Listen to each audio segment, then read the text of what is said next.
12월달의 총설교 주제는 선물입니다. 선물. 그런 중에 오늘은 후손이라는 선물입니다. 오늘 창세기 3장 15절에 뱀의 후손과 여제의 후손, 여제의 후손은 뱀의 머리를 상하게 할 거다. 좀 강한 말씀을 드리면 머리를 부셔버릴 거다. 이 말을 하나님이 하시는 거예요. 사단은 이 땅에 존재하지 못하도록 존재하나 사형 선고를 내리겠다는 것입니다. 사형 선고. 이미 예수 그리스도의 이름으로 사형 선고를 내려줬고, 그리고 아직까지 사형을 집행하지 아니한 것뿐입니다. 그리스도 예수께서 이 땅에 오실 때에 사형 선고를 내림받은 그 사단은 이제 완전히 온도가 내려지고 그는 완전히 그의 끝이 날 것입니다. 그리고 거룩한 백성들이 일어나서 하나님을 찬양하며 경배할 날이 있게 될 것입니다. 하나님이 지으신 에덴에서 첫사람 아담과 하와는 하나님과 친밀한 교제를 가지고 살았습니다. 에덴 동산이란 말이 파라다이스 기쁨의 동산이라는 말입니다. 모든 물건과 모든 조건이 있어서 기쁨의 동산이기도 했으나 더 좋은 기쁨은 우리 하나님과 친밀한 교제, 하나님과 좋은 관계를 누리고 산 것이 에덴 동산의 아담과 하와가 받았던 축복 중에 하나입니다. 그러다 어느 날 들짐승 중 가장 강교한 뱀이 하와에게 와서 하와를 유혹함으로 말미암아 그는 하나님의 명령을 어기게 되어져서 불순종하게 됩니다. 그 불순종하게 하고 자기뿐만 아니라 그의 남편 아담에게까지 불순종하게 만들었습니다. 이 범죄한 아담과 하와를 찾아오신 하나님께서는 죄인에 대한 벌을 주십니다. 벌을 내렸을 뿐만 아니라 은혜도 베풀어 주시는 말씀이 오늘 성경 본문을 읽은 말씀입니다. 사람은 사단처럼 완전히 멸망당하는 저주가 아니라 하나님의 은혜로 구원을 받도록 하시는 것입니다. 그러나 죄의 결과는 인간인 사람이 감당하도록 하나님이 하셨습니다. 하나님과 친밀하고 풍성했던 교제를 잃어버리고 난 다음에 교제가 끊어지고 난 이후에 그들은 고통이었습니다.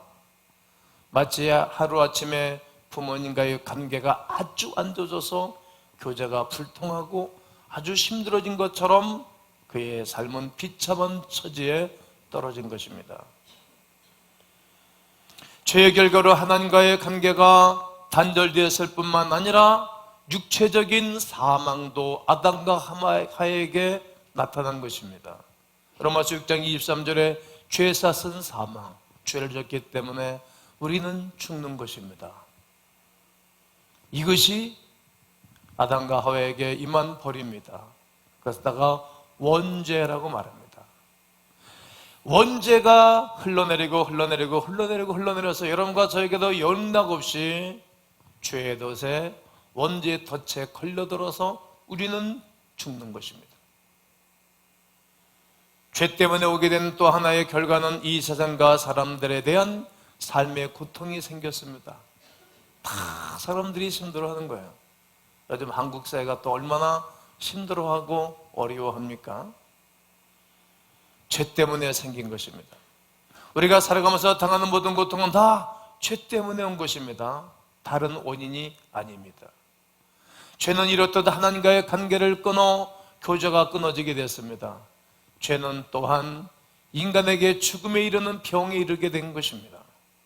죄는 세상과 사람에게 고통을 가져왔습니다. 그러므로 우리는 죄를 미워해야 합니다. 멀리해야 합니다. 어떻게 해서든지 죄와 싸워서 이겨야 되는 것입니다. 어떤 하얀 죄라도 깨끗한 척하는 죄라도 짓지 말아야 되는 것입니다. 그것은 다시 하나님과 친밀해지는 길이며 그것이 사람이 행복해지는 길이기 때문입니다.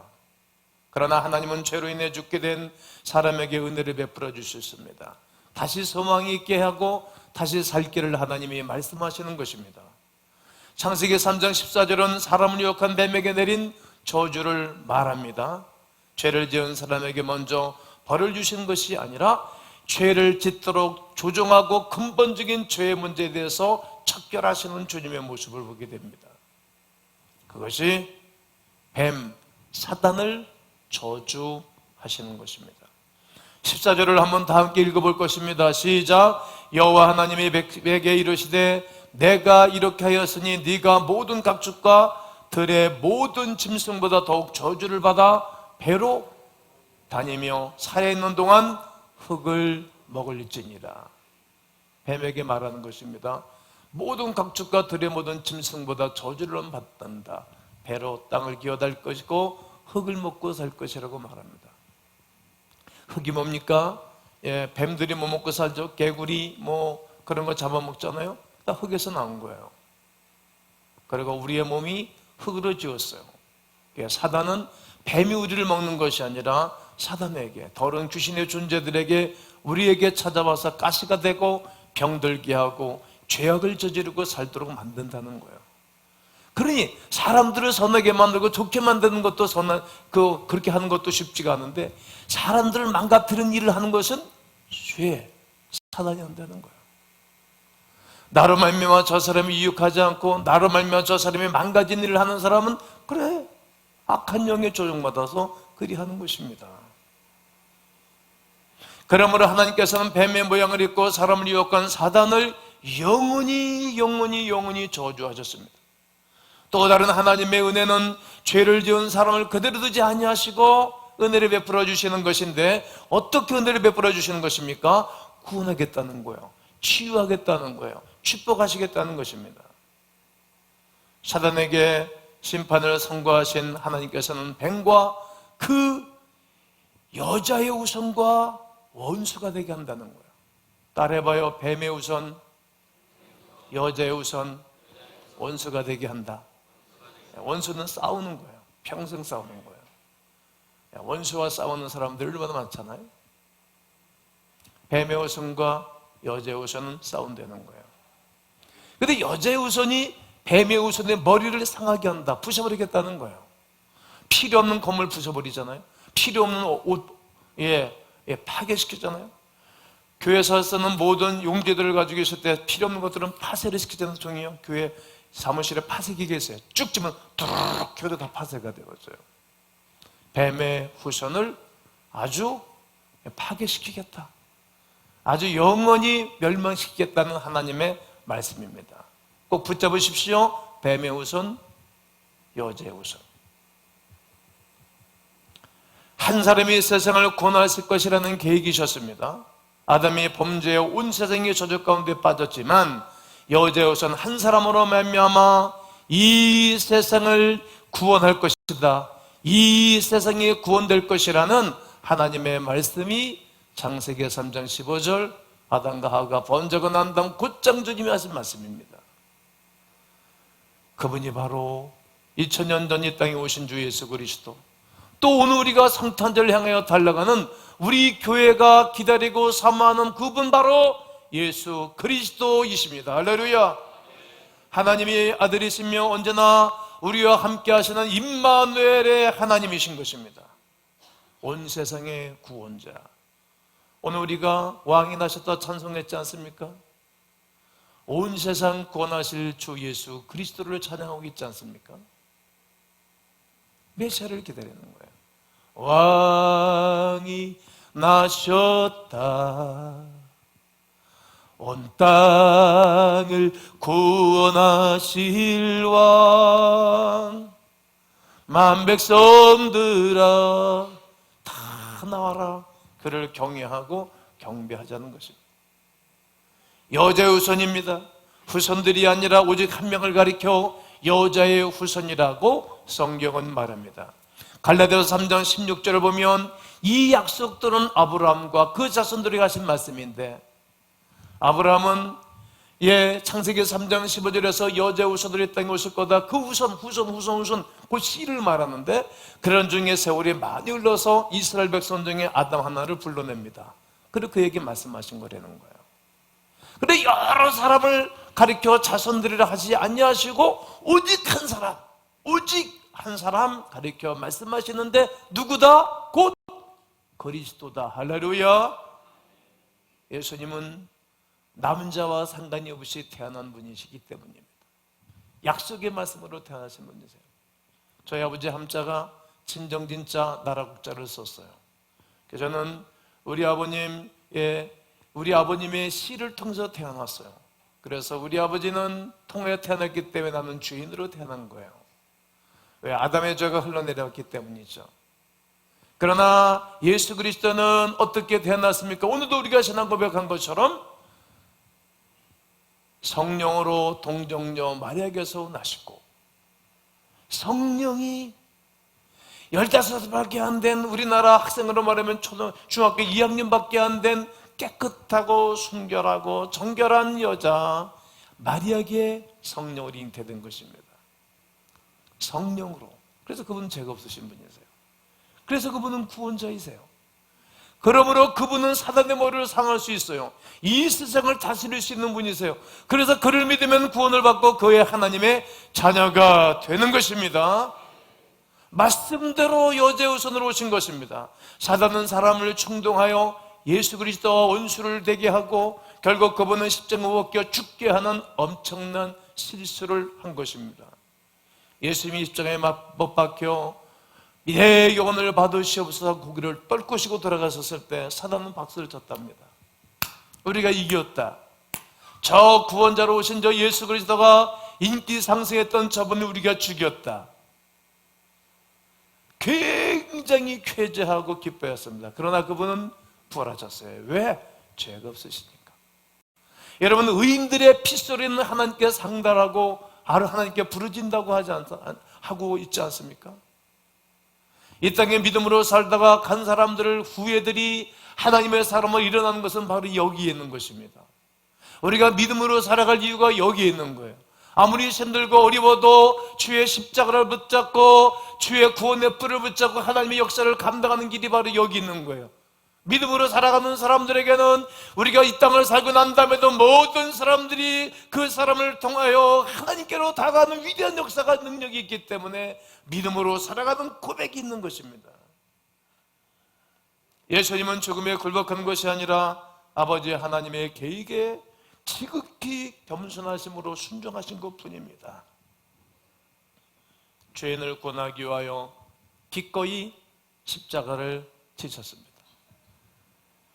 그리고 죽음의 권세를 깨뜨리시고 부활하신 것입니다. 사망의 권세를 깨뜨린 것입니다. 우리를 사탄의 올무에서 벗어나게 하신 것입니다. 본문은 이처럼 범죄했지만 사랑하셔서 구원하기 위한 계획을 이루신 것이 성경에 기록되어져 있고, 이 광경과 역사들을 경험한 사람들이, 목도한 사람들이 기록한 성경이 하나님의 말씀입니다. 그러므로 본문은 복음입니다. 본문에서 예수 그리스도의 십자가, 부활과 승리가 다 들어가 있는 것입니다. 그래서 이 말씀을 원시복음이라고 말하기도 합니다. 원시복음. 바울은 골로새서 1장 13절에 그가 우리를 흑암의 권세에서 건져내어 그의 사랑의 아들의 나라로 옮기셨다. 흑암의 권세 가운데 우리가 살았는데 우리를 건져내서 사랑의 아들의 나라, 하늘나라로 옮김받았다고 이미 선언하고 선포하는 것입니다. 그렇습니다. 하나님께서는 사람이 범죄하고 타락하자마자 즉시 구원의 역사를 시작하셨던 것입니다. 그러나 죄를 지은 사람에게는 그에 따른 벌이, 대가가 주어졌습니다. 먼저 여자에게 주어진 벌의 대가는 잉태하는 고통과 해산하는 수고였습니다. 그리고 남편을 사모하며 남편의 다스림을 받도록 여성에게 하나님이 징벌하신 것입니다. 16절을 보면 또 여자에게 이르시되 내가 네게 임신하는 고통을 크게 더할 거다. 임신하는 고통을 하나님 말씀하셨고, 수고하고 자식을 낳는다. 남편은 내가 원할 것이고 남편 너를 다스리게 할 것이나, 이것이 여자에게 주어진 징벌이었습니다. 신약성경 요한복음에서는 이렇게 말해요. 10장 21절, 여자가 해산할 때가 되면 근심한다. 그러나 아이를 낳으면 세상에 살아난 기쁨으로 말미암아 그 고통을 다시 기억하지 않는다는 거예요. 큰 기쁨인지 말할 수 없는 고통이 방금 있었지만 다시 기억하지 않는다는 거예요. 아기를 갖는 임신의 고통과 해사는 고통이 있었습니다. 근데 그 대가로 누굴 주셨다? 아기를 주셨다는 거예요. 아기.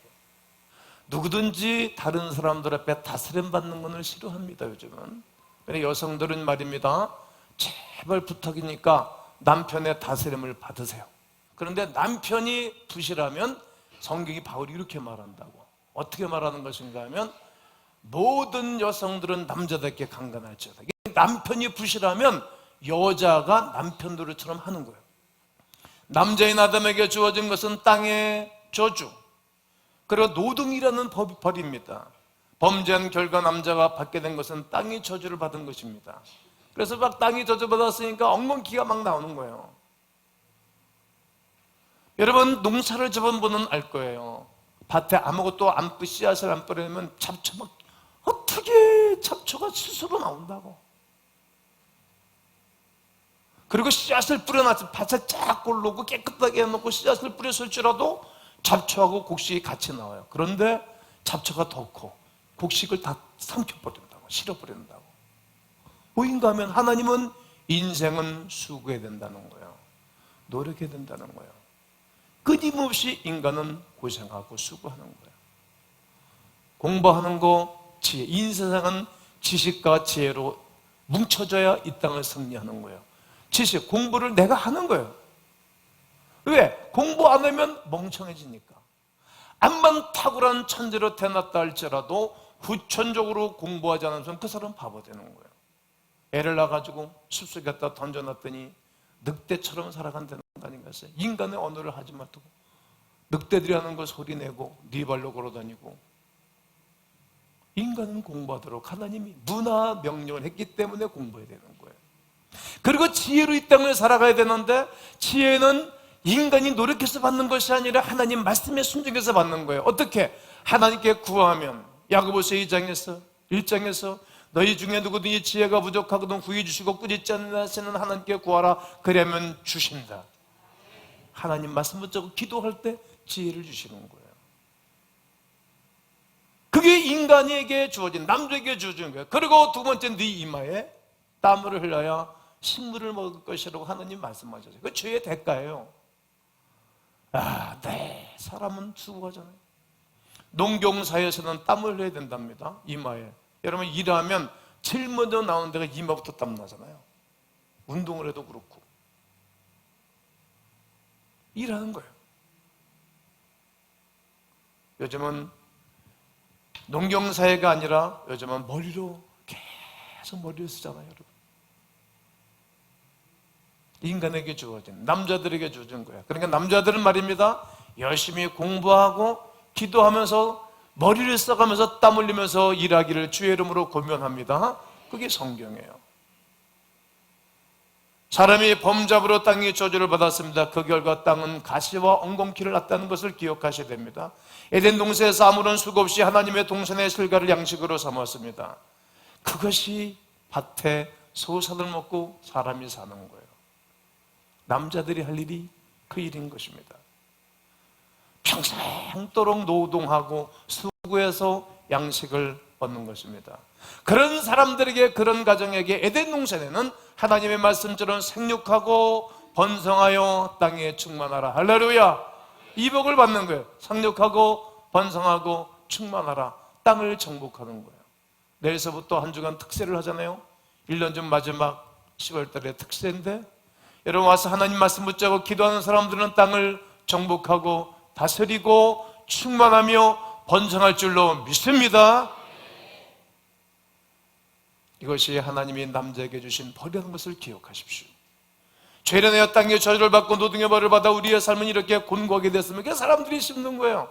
사람만 힘든 것이 아니라 사람이 타락했기 때문에 동물도, 어족도, 짐승도 하늘에서도 다 피곤한 거예요. 그래서 하나님 우리에게 오시는 거예요. 수고하고 무거운 짐진 자들아 다 내게로 오라고. 내가 너희를 쉬게 하겠노라고. 여제우스로 오신 예수 그리스도께서 그가 말씀하시는 거예요. 다 내게로 와라. 너 무슨 수고 가지고 있니?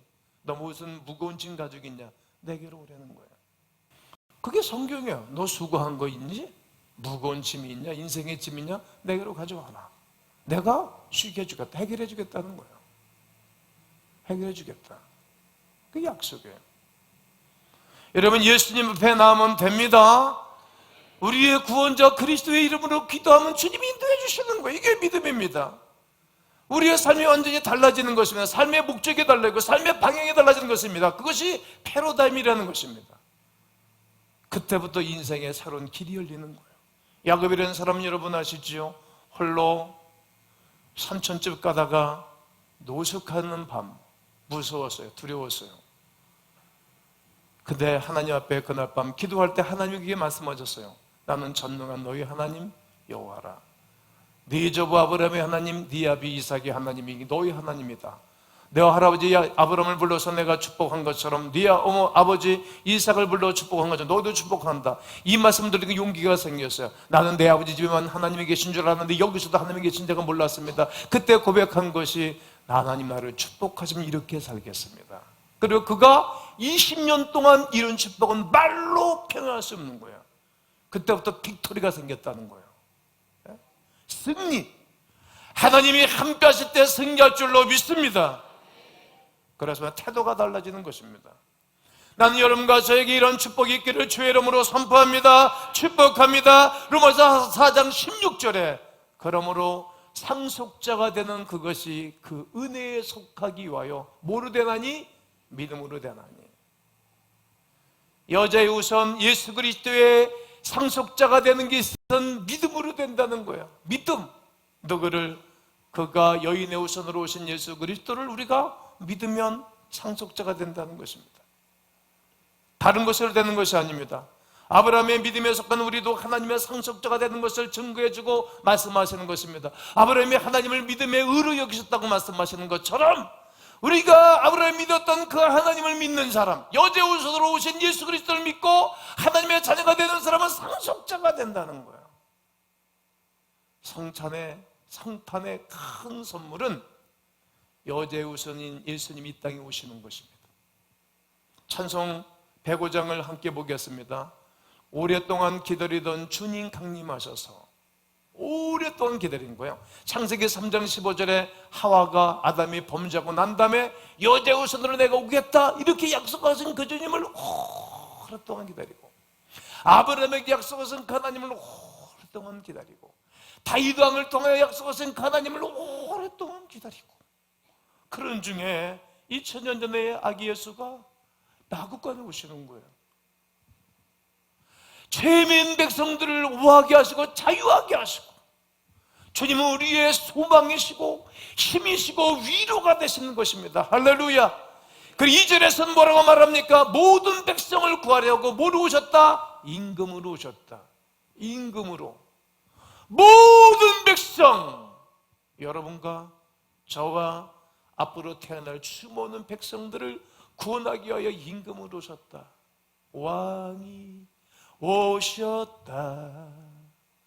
이 땅을 구원하실 왕 오셨다. 정리해 볼까요? 자유, 소망, 위로, 그리고 힘 주기 위하여 왕으로 오셨다는 거예요. 영원한 왕으로 오신 것입니다. 창세기 3장 15절에 오시기로 약속하신 여자의 우선 예수 그리스도께서 오신 것입니다. 아멘이십니까? 이 상속자라는 이 단어는 어떤 얘기인 것인가 하면 아버지의 것을 물려받은 사람을 상속자라고 그러는 거예요. 구약 성경에서는 아버지의 재산을 아들에게 주는데 장남에게 주는 거예요. 장남에게 두 몫을 줬어요. 그렇잖아요. 읽어보세요. 반드시 그 장자로 인정하여 자기의 소유에서 그에게는 미친 목을 주고요, 두 목을 준다. 두 목. 그래서 장자에게는 두 목을 줬어요. 우리나라도 그랬는데 요즘은 법이 바뀌어졌잖아요. 좀 딱 똑같아요. 아들도 딸도 똑같아요. 그게 법이 바뀌어졌는데 요즘은 아들이나 딸이나 많아봤자 둘인데 뭐. 요즘은 다 똑같지만 성경의 몫은 두 배예요. 두 목을 줬어요. 근데 그 중에서 아들이 없을 경우는 어떻게 하는가? 상속을 아들이 없을 때는 자기 집의 종, 신임받는 종. 아니 여러분, 교회에서도 신임받는 종이 있어야 되는 거예요. 회사에서도. 록펠러의 이 기름 그 회사도 말입니다. 내 충성스러운 사람이 그 회사 사장됐거든. 제가 지난번에 옛날에 설교 때 얘기했잖아요. 그 사람, 그 집안에서 충성스러운 종이 상속자가 되는 거예요. 아브라함이 그 얘기하는 거예요. 나이가 먹어서도 애가 안 생길 때 엘리에셀이 상속자가 됩시다. 그래서 그 다음 절에서 아니다. 바로 네 집안에서 난 씨라야 상속자가 된다. 그러니까 집안에서 늙은 종이 신실한 일꾼이, 오늘로 말하면 우리나라가 세를 받는 사람이 상속자가 될 수도 있어요. 또 딸이 상속자가 돼요. 그게 바로 다음 주에 설교할 함께 룻기 설교하잖아요. 룻기 그때에 딸 아무것도 다 잃어먹은 사람을 보아스가 취해가지고 그때 그 우선중에 예수님이 오시는 거잖아요. 아니 이놈의 사단은 이 땅에 여자의 우선이 오지 못하도록 족보가 끊어지도록 하기 위해서 얼마나 사단이 장난쳤는지 몰라요. 그러나 하나님은 그 방법을 써서 또 보아스는 룻에게서 낳고 오벳을 낳고 이렇게 족보가 흘러내려가요. 그리고 또 딸이 없을 경우에는 가까운 친족, 그래서 보아스가 그의 남편이 돼서 거기서 오벳을 낳고 오벳의 자녀 가운데 이새가 낳고 이새 가운데 이새 아들 중에 8번째 중에 다윗이 출생하는 거예요. 정리해볼까요? 부모의 것을 물려받는 사람은 장자 아들이었어요. 아들이 없으면 종이 없으면 가까운 딸이 없으면 가까운 친족이 상속을 받도록 만들어 놨어요. 그게 성경입니다. 그러므로 성도는 남녀를 불구하고 그리스도 예수 안에서 하나님의 상속을 받을 수 있는 것입니다. 아멘이십니까? 이것이 큰 선물이에요. 시브리서 1장 2절을 다 함께 한번 읽어볼 겁니다. 시브리서부터 보겠습니다. 이 모든 날 마지막에는 아들을 통해 우리에게 말씀하셨으니 이 아들을 만유의 상속자로 세우시고 또 그로 말미암아 모든 세계를 지으셨느니라. 모든 세계를 지으신 분이 하나님이신데 그 하나님이 누구시다가 아들, 이 아들을 만유의 상속자로 세우셨다. 모든 사람, 지구상에 있는 모든 사람들이 예수님을 상속받는 거예요. 할렐루야. 예수님을 상속받는 거예요. 그래서 성탄은 기쁜 거예요. 성탄은 최고의 상속이, 최고의 선물이 뭐인가 하면 예수 그리스도를 상속자로 받는 거예요. 믿음으로 되는 것입니다. 그리고 바울은 로마 교우들에게 말하기를 로마서 8장 17절에 한번 읽어봅니다. 시작. 자녀이면 또 상속자. 여러분 예수님을 믿어 하나님의 자녀가 되면 상속자가 되는 거예요. 하나님의 상속자예요. 그리스도와 함께한 상속자니 우리가 그와 영광을 받기 위하여 고난도 받게 될 것이라는 말입니다. 여러분 이 상속은 다른 방법으로 되는 게 아니에요. 오직 믿음으로 상속자로 오신 예수 그리스도를 모든 인류가 모든 만인이 상속자로 오신 예수 그리스도를 상속받고 그리고 그것은 믿음으로 된다는 거예요. 다른 방법은 전혀 되지 않아요. 오늘 여러분과 제가 받은 이 말씀을 내 마음에 믿음으로 받아들이게 되어지면 여자의 후손이신 예수 그리스도로 말미암아 한량없는 은혜와 선물이 줄 줄로 확신합니다. 이것이 은혜입니다. 예수 그리스도를 상속을 받은 자, 믿음으로 살아가는 사람, 그 사람은 잘 되는 거예요. 그게 선물이에요. 예수님의 선물이에요. 예수님의 선물. 성도들을 볼 때 성도들이 어려우면 내가 행복하지 않죠. 저는 개인적으로 힘들고 그런 건 거의 없어요. 성도들이 힘들어지고 어려우면 내 마음이 불편하죠. 여러분 이런 거예요. 여러분 자녀들이 힘들어하고 어려운 거 보면 여러분 부모가 힘들잖아요. 사람이 나이가 50대가 중반이 지나가면 거기다가 열심히 또 하나님의 은총을 누리는 사람들은 경제적 자유가 있다고. 우리 교인들도 보면 경제적 자유가 있고 또 사회적인 지명도도 있고 다 있어. 다 있고 뭐 형편도 여유도 있어요. 그런데 자녀들이 어려우면 행복하지가 않다고. 자녀들이 그래서 기업 중에 기업이라고 말하는 거예요. 자녀들이 어려지면 부모는 행복하지 않아. 이처럼 하나님은 당신의 백성들이 어렵고 힘든 것을 보며 행복하지가 않아요. 그래서 에덴 동산에서 범죄한 이후에 곧장 뱀의 우선은 여제의 우선을 써서 뱀의 머리를 상하게 하고 승리할 것을 말씀하시는 거예요. 그리고 그와 함께 상속자로 받은 사람들에게는 이 땅에 사는 날 동안에 복음을 증거하고 영광스럽게 살아가는 은혜가 있을 것을 말씀하시는 거예요. 성탄절 여러분 어떻게 맞이하시겠어요? 12월 달 1년 전 마지막 달 달려간 여러분과 저에게 최고의 선물 예수 그리스도, 여제우선으로 오신 예수 그리스도, 그분으로 말미암아 모든 것을 회복하고 은혜 있게 살기를 주의 이름으로 축원합니다.